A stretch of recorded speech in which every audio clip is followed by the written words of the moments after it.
Hotel ನಲ್ಲಿ ಒಂದು ಅದ್ಭುತವಾಗಿರ್ತಕ್ಕಂಥ ವಸ್ತುವನ್ನು ಬಳಸ್ತಾ ಇದ್ದಾರೆ. ಇದನ್ನ ನೋಡಬಹುದು ನೀವು. ಸ್ವಲ್ಪ ಕಟ್ಟಿಗೆಯನ್ನ ಬಳಸಿ ಬ್ಯಾಟರಿ ಸಹಾಯದಿಂದ ಸಂಪೂರ್ಣ ಹೋಟೆಲ್ನ ಕೆಲಸಗಳನ್ನ ಅವರು ಇಲ್ಲಿ ಮಾಡ್ತಾ ಇರತಕ್ಕಂಥದ್ದು.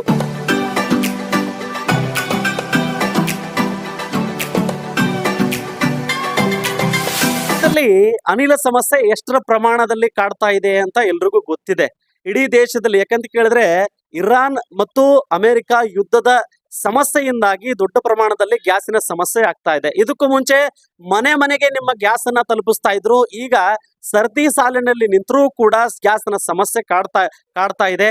ಇನ್ನು ಸರ್ಕಾರ ಅಥವಾ ಅಲ್ಲಿರ್ತಕ್ಕಂಥ ಅಧಿಕಾರಿಗಳು ಏನು ಸಬೂಬು ಹೇಳ್ತಾ ಇದ್ದಾರೆ ಅಂದ್ರೆ ಏನು ಸಮಸ್ಯೆ ಇಲ್ಲ, ಗ್ಯಾಸ್ ಸ್ಟಾಕ್ ಇದೆ ಎನ್ನುವ ಉತ್ತರವನ್ನ ನೀಡ್ತಾರೆ. ಆದರೆ ವಾಸ್ತವವಾಗಿ ಸಾರ್ವಜನಿಕರು ನಿಜವಾಗ್ಲೂ ಕೂಡ ಕಷ್ಟವನ್ನ ಪಡ್ತಾ ಇದ್ದಾರೆ. ಈ ಎಲ್ಲ ಸಮಸ್ಯೆಗಳನ್ನ ಕಂಡುಕೊಂಡು ಹಲವು ಜನ ಏನಪ್ಪಾ ಅಂತ ಕೇಳಿದ್ರೆ ಬೇರೆ ಬೇರೆ ದಾರಿಯನ್ನ ಕಂಡುಕೊಳ್ತಾ ಇದ್ದಾರೆ.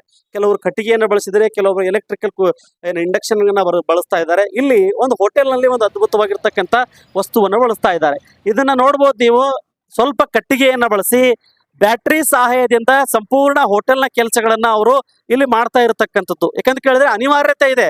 ಮುಂಚೆ ಗ್ಯಾಸ್ ಸಾಕಷ್ಟು ಈಸಿಯಾಗಿ ಸಿಗ್ತಾ ಇತ್ತು, ಈಗ ಸಿಗ್ತಾ ಇಲ್ಲ. ಹಾಗಾಗಿ ಅನಿವಾರ್ಯ ಕಾರಣಕ್ಕಾಗಿ ಇದು ಕಡಿಮೆ ದುಡ್ಡಿನ ಖರ್ಚಿನಲ್ಲಿ, ಜೊತೆಗೆ ಒಂದು ಸಾರಿ ಚಾರ್ಜ್ ಮಾಡಿದ್ರೆ ನೀವೇನಪ್ಪಾ ಅಂತ ಕೇಳಿದ್ರೆ ದಿನಪೂರ್ತಿ ನಡಿಬಹುದಾಗಿರ್ತಕ್ಕಂಥ ಈ ಒಂದು ವಸ್ತು ಒಂದು ಒಳ್ಳೆ ರೀತಿಯೊಳಗೆ ಕೆಲಸ ಮಾಡ್ತಾ ಇದೆ ಅಂತ ಈ ಸಂದರ್ಭದಲ್ಲಿ ಹೇಳ್ಬಹುದು. ಆದ್ರೆ ಇದು ಸ್ವಲ್ಪ ಹೊಗೆ ಬರುತ್ತೆ ಅನ್ನೋ ಕಾರಣಕ್ಕಾಗಿ ಸಾಕಷ್ಟು ಜನ ಇದನ್ನ ಖರೀದಿ ಮಾಡೋದಕ್ಕೆ ಹಿಂದೆ ಮುಂದೆ ನೋಡ್ತಾರೆ. ಇಲ್ಲೊಬ್ರು ನಮ್ಮ ಫ್ರೆಂಡ್ ಇದ್ದಾರೆ. ಈ ಒಂದು ಬಳಕೆಯಿಂದ ಏನೆಲ್ಲ ಸಾಧ್ಯ ಆಗಿದೆ ಅಂತ ಕೇಳೋಣ. ಸರ್, ಗ್ಯಾಸ್ ಅಂತೂ ಸಿಕ್ಕಾಪಟ್ಟೆ ಸಮಸ್ಯೆ ಆಗ್ತಾ ಇದೆ. ಸಮಸ್ಯೆ ಆಗ್ತಿದೆ ನೋಡಿ. ನಾನಂತೂ ಬ್ಯಾಟ್ರಿ ಮ್ಯಾಗ ಆಗ್ತಿದ್ದೇವೆ, ಕಟ್ಟಿಗೆ ಹಾಕುತ್ತಿದ್ದೇವೆ. ನೀವೇ ಕಣ್ಣಾರೆ ನೋಡಿದ್ದೀರಿ. ಇದು ಮುಂದೆ ಪರಿಹಾರ ಏನ್ ಮಾಡ್ಬೇಕು ಸರ್? ಅದನ್ನ ನಾವು ಹೇಳುವಾಗ ಅಲ್ಲಿ ತನಕ ಹೋಗ್ಬೇಕು. ಈಗ ಗ್ಯಾಸ್ ಸಮಸ್ಯೆ ಅದ ಅಂತ ಹೇಳಿ ಹೌದು ಸರ್. ಎಷ್ಟು ದಿವಸ ಆಯ್ತು ಸರ್ ತಂದು? ಸರ್ 15 ದಿನ ಆಯ್ತು ಸರ್ ತಂದೆ. ಸರ್ ಯಾವ ರೀತಿ ವರ್ಕ್ ಆಗ್ತದೆ ಸರ್ ಇದು? ಬಳೆ ಆದ್ರೆ 3 ಗಂಟೆ ಅಲ್ಲ 4 ಗಂಟೆ ಅಷ್ಟೇ ಸರ್. ಮತ್ತೆ ಸೌದೆ ಮುಂದೆ ಮಾಡ್ಬೇಕಾದ್ರೆ ಬಿಸಿಲು ಒಂದ್ ಬೇರೆ, ಗರ್ಮಿ. ಕಟ್ಟಿಗೆ ಎಷ್ಟು ಹತ್ತವ್ರಿ? ಕಟ್ಟಿಗೆ ಒಂದ್ ಮತ್ತೆ ಒಂದು 5 ಕಿಲೋ 5 ಕಿಲೋ ಕಟ್ಟಿಗೆ ಬೇಕು. ಹಾ. ಡೈಲಿ 5 ಡೈಲಿ ಬೇಕು. ಬೇಕು. ಹೆಂಗ್ ಕಿಲೋ ಕಟ್ಟಿಗೆ ಅದಾವ್ರಿ ಅಂದಾಜಿಗೆ? 100 ರೂಪಾಯಿ ಕಿಲೋ ಅದಾವ್ರಿ. 100 ರೂಪಾಯಿ ಕಿಲೋ ಅದಾವ. ಹಾ ರೀ. 100 ರೂಪಾಯಿ ಕಿಲೋ ಕಟ್ಟಿಗೆ. ಮತ್ತೆ ಒಂದು ಬ್ಯಾಟ್ರಿ ಚಾರ್ಜಿಂಗ್.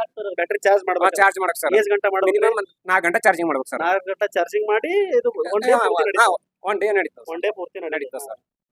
ಈಗ ನೋಡಿ ಇಂಥ ಬಿಸಿಲಲ್ಲಿ ನಾವು ಸೌದೆ ಮುಂದೆ ಮಾತಾಡ್ಬೇಕಾದ್ರೆ ಬಹಳ ಮರಸನ ಹೊಗೆ ಜಾಸ್ತಿ ಹೊಗೆ ಜಾಸ್ತಿ, ಕಣ್ಣು ಉರಿತಾವ, ಹೀಟ್, ಗರ್ಮಿ.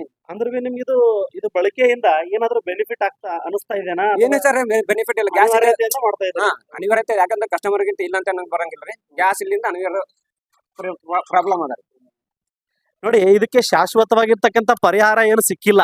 ಅವ್ರು ಏನ್ ಹೇಳ್ತಾ ಇದಾರೆ ಸರ್, ಅನಿವಾರ್ಯವಾಗಿ ಮಾಡ್ತಾ ಇದೀವಿ. ಇಂಥ ಬಿಸಿಲಲ್ಲಿ ಇದ್ರ ಮುಂದೆ ನಿಂತ್ಕೊಳ್ಳೋದು ತುಂಬಾ ಕಷ್ಟ. ಮತ್ತೆ ಸುಮಾರು 4-5 kg ಕಟ್ಟಿಗೆ ಬೇಕು. ಆ ಕಟ್ಟಿಗೆನ ಬಳಸಬೇಕು. ಮತ್ತೆ ಬ್ಯಾಟ್ರಿ ಇದೇನು ಸಂಬಂಧಪಟ್ಟಿರ್ತಕ್ಕಂಥ ಬ್ಯಾಟ್ರಿ ಇದೆ, ಅದಕ್ಕೆ ಚಾರ್ಜ್ ಮಾಡಬೇಕು. ಆವಾಗ 1 ಡೇ ನಡೆಯುತ್ತೆ. ಇದು ತಾತ್ಕಾಲಿಕವಾಗಿರ್ತಕ್ಕಂಥ ಸಮಸ್ಯೆಗೆ ಪರಿಹಾರವನ್ನ ಕಂಡುಕೊಂಡಿರ್ತಕ್ಕಂಥದ್ದು.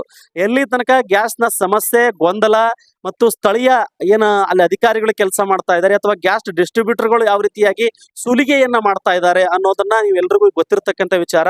ಇದು ಒಂದು ತಾಲೂಕಿನ ಸಮಸ್ಯೆ ಅಲ್ಲ ಅಥವಾ ಒಂದು ಗ್ರಾಮದ ಸಮಸ್ಯೆ ಅಲ್ಲ. ಇಡೀ ಭಾರತ ದೇಶದ ಹಲವು ಗ್ರಾಮಗಳ, ಹಲವು ಏನಪ್ಪಾ ಅಂದ್ರೆ ಸಿಟಿಯಲ್ಲಿ ಇರ್ತಕ್ಕಂಥ ನಗರದ ಸಮಸ್ಯೆ ಆಗಿದೆ. ಆದ್ರೆ ಅತಿ ಶೀಘ್ರದಲ್ಲಿ ಈ ಒಂದು ಏನು ಇಡೀ ವಿಶ್ವದಲ್ಲಿ ಯುದ್ಧದ ವಾತಾವರಣ ನಿರ್ಮಾಣ ಆಗಿದೆ. ಇದರಿಂದ ಭಾರತದ ಮೇಲೆಯೂ ಕೂಡ ವ್ಯತಿರಿಕ್ತ ಪರಿಣಾಮ ಬಿದ್ದಿರ್ತಕ್ಕಂಥದ್ದು. ಸಾರ್ವಜನಿಕರು ಸಾಕಷ್ಟು ಕಷ್ಟವನ್ನ ಅನುಭವಿಸ್ತಿದ್ದಾರೆ. ಈ ಒಂದು ಸಂಕಷ್ಟಕ್ಕೆ ಪರಿಹಾರ ಒಂದೇ, ಯುದ್ಧದ ಸನ್ನಿವೇಶ ಕಡಿಮೆ ಆಗಬೇಕು, ಇಡೀ ವಿಶ್ವದಲ್ಲಿ ಶಾಂತಿ ನೆಲೆಸಬೇಕು. ಮತ್ತೆ ಈಗ ದಿನಬಳಕೆ ವಸ್ತುಗಳು ಏನಿರ್ತಾವೆ, ಈ ವಸ್ತುಗಳನ್ನ ದಿನಬಳಕೆ ಬಳಸಬೇಕು ಅಂತಂದ್ರೆ ಎಲ್ಲಾ ಕಡೆ ಶಾಂತಿ ಇದ್ದಾಗ ಮಾತ್ರ ಸಮಸ್ಯೆಗೆ ಪರಿಹಾರ ಅಂತ ಹೇಳ್ತೇನೆ. ಸೊ ನೀವು ಕೂಡ ಏನಾದ್ರೂ ಇಂಥ ಜುಗಾಡ್ ಮಾಡಿದ್ರು ಕೂಡ ಆ ವಿಡಿಯೋಗಳನ್ನ ನೀವು ಕೂಡ ಹಂಚ್ಕೋಬಹುದು. ಮತ್ತೆ ಭೇಟಿ ಆಗ್ತಾನೆ. ನಮಸ್ಕಾರ.